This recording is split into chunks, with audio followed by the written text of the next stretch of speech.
Hey there everybody and welcome back. So in today's video, we're going to go over my first impressions after playing the new beta release for the Fallout 76. I'll try and keep these spoilers to a minimum, but as we're going to be discussing gameplay, that might happen. Consider yourself warned. Now unfortunately, I wasn't able to do any streaming of the gameplay, but down there in the bottom, I'm actually going to be playing some of, I think, IGN. I'll link their video here that I'm playing for you down there in the description so you can go check out what they think of the game. But for now, we're going to go ahead and tell you what I think. Now, as you guys know, the Fallout 76 was just released for beta for the Xbox One. Now, there was a short 4-hour window that included, a couple of frustrations and some forced crashes just to test, how everything was going. But everything, I think it was fun. As you'd expect from, a game like this when it gets released, it's such a large game that there were plenty of griefers. But I think that gives a better perspective on how the game's going to play out once it's fully released. It was interesting to see that volunteer dynamic play out. But can this game be played solo? That's the big question. Well, that was the big question for me anyway. That's one of the things about the previous Fallout franchises. I didn't mind getting deep down into that world and just exploring it, as myself. There were times, where you got frustrated and you do something cool, especially when they introduced, building system.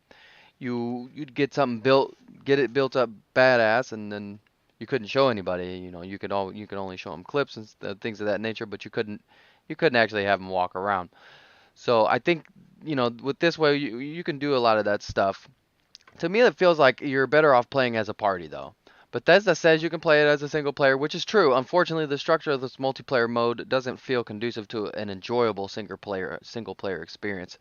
Starting off, when you leave the vault, there's a ton of quests. I mean, you're just hit with them, which is understandable for a game so large in size, but these quests, like any other game, are designed to kind of get you familiarized with the new format. I personally think the developers, though, did a great job making these things familiar as possible with the past Fallout iterations, so the learning curve, while still there, is a little bit steep, is a lot less steeper than you'd expect. The expansiveness. I mean, this game is supposed to be 4 times larger than Fallout 4. It's one of the main reasons why I feel it'd be more enjoyable of an experience to kind of play in a party rather than as a single player. Because as we all know, these multiplayer online games is the world you're playing in doesn't stop. So they need to be in more than one place. It can get a little bit overwhelming at first, and these elements can make that team aspect much better. I mean, you can have somebody over here collecting one thing, and you can have somebody over here doing another, and then you all come together. These elements.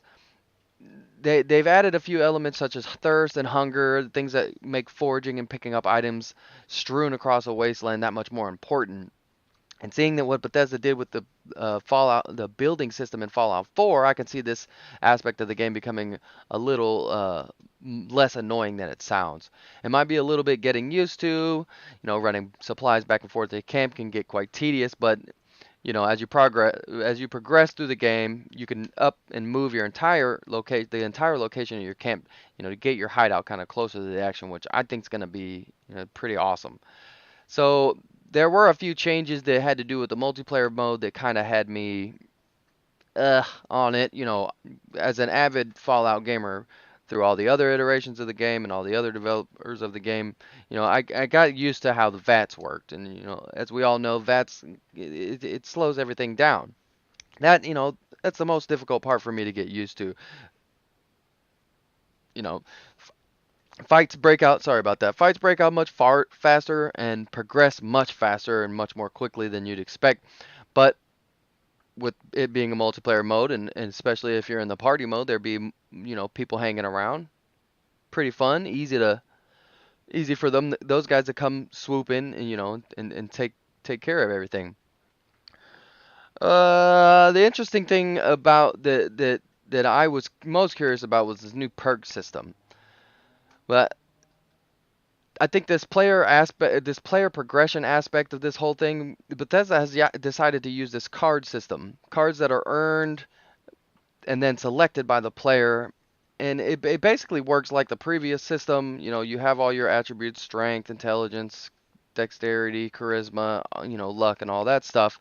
But it's more of a card-based system. These cards are stackable, so if you get two. in one pack. Yes, there are packs. You get two that are similar. You can stack them and make a level 2 or 2-star or whatever, however that goes. So I'm interested in see how in this perk system is able to make fighting and the use of the VATs much more smooth, much smoother for as your character progresses.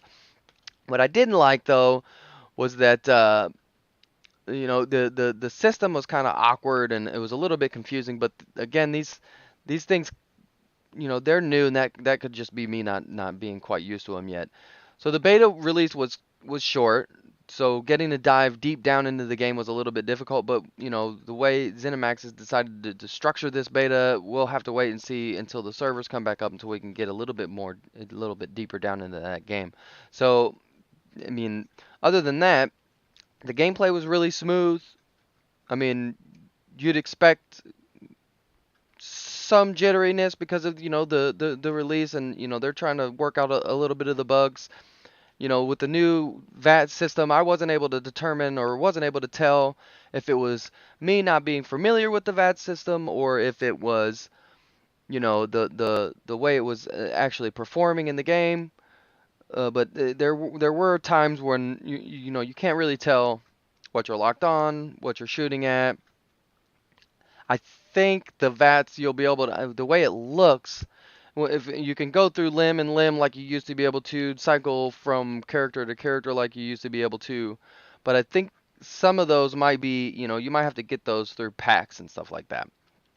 Anyway, I won't get on and go on any more of a tangent on the game. I enjoyed it. It's definitely a different experience. I'll be looking forward to getting some of the people that I play with, into a group, really diving deep down into it and taking care of some business, seeing how it really goes. So until then, thanks for watching. Please like, subscribe, turn on those awesome notifications, and we will see you guys in the stream. Thanks. Bye bye.